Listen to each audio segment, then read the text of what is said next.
a lunatic. Some people don't believe that I can get ignorant.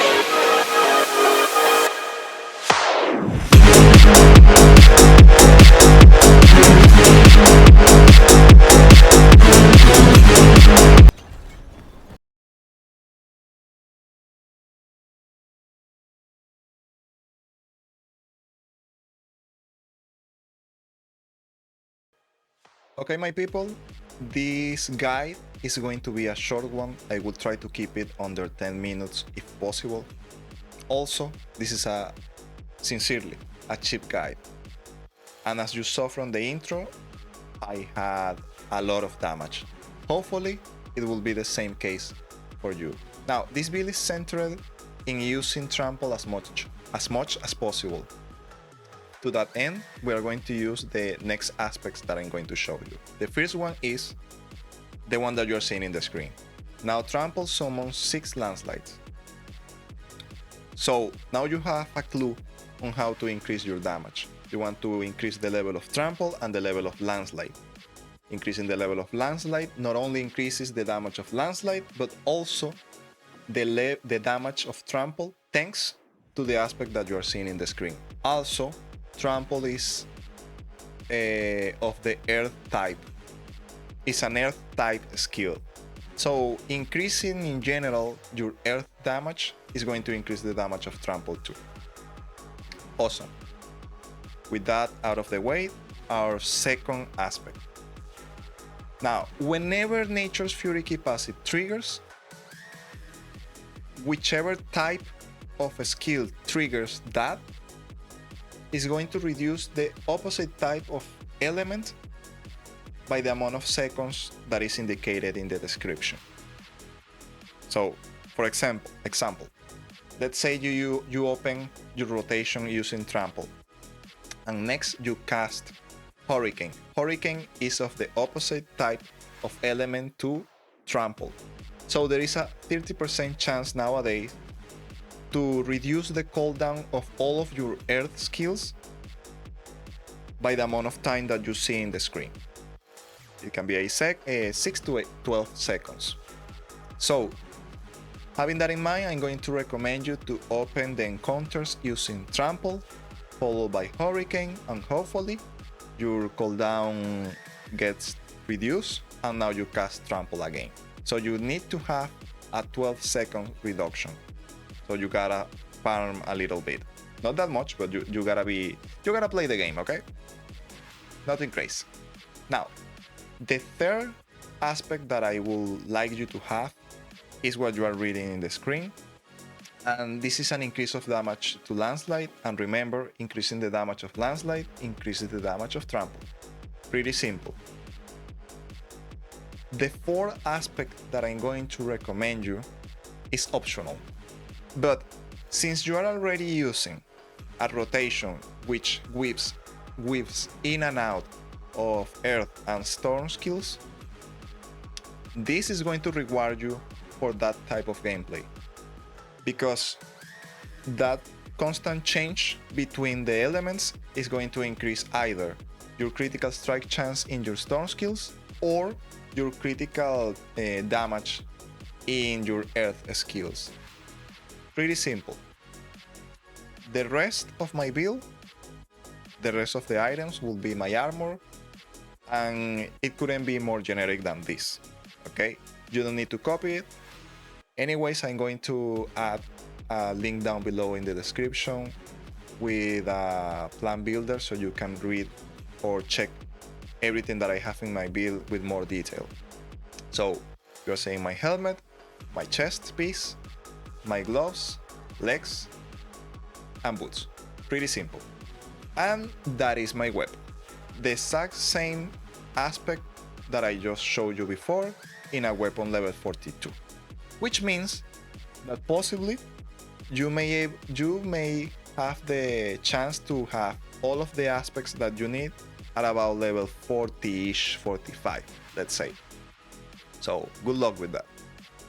The amulet that I'm running with, same aspect as I just showed you, but with the max roll of 12 seconds and my rings.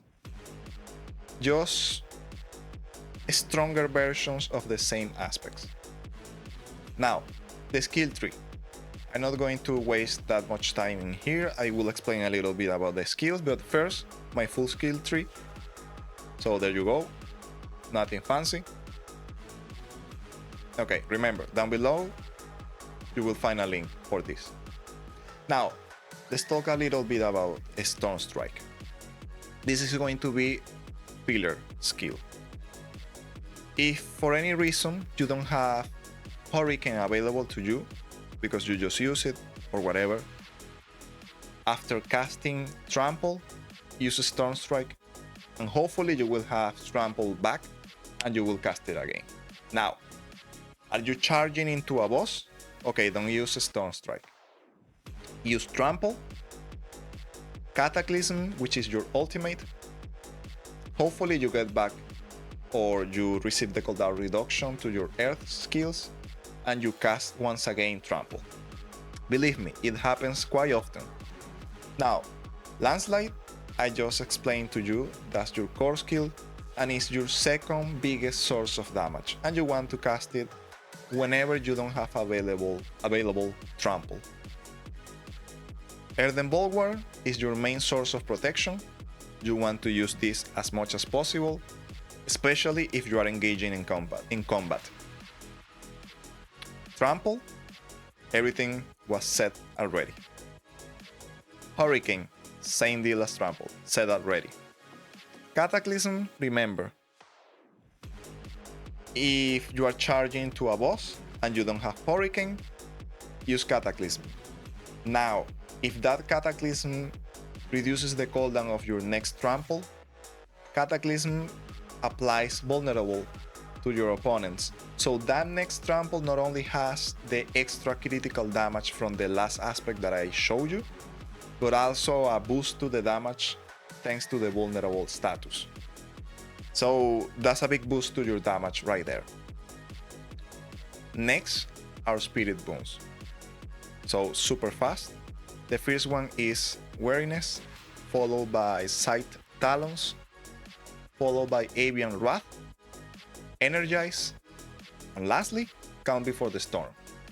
If you are having issues receiving too much damage and you need an extra source of healing yourself, swap Calm Before the Storm for Masochistic, because you are going to be casting Trample quite often, and Masochistic is going to take advantage of that.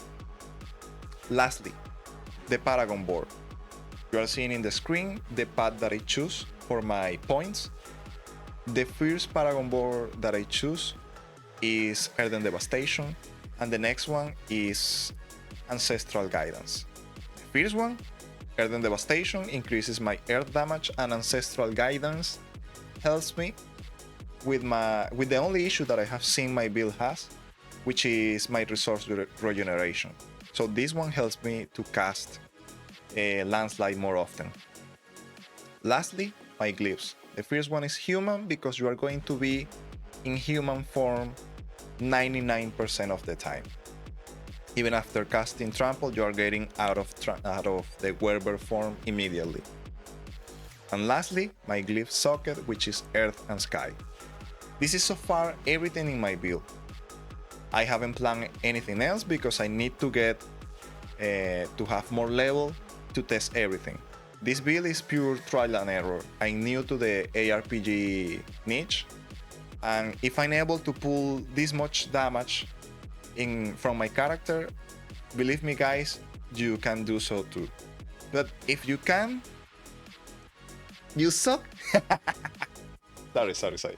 Jokes aside. But it's true.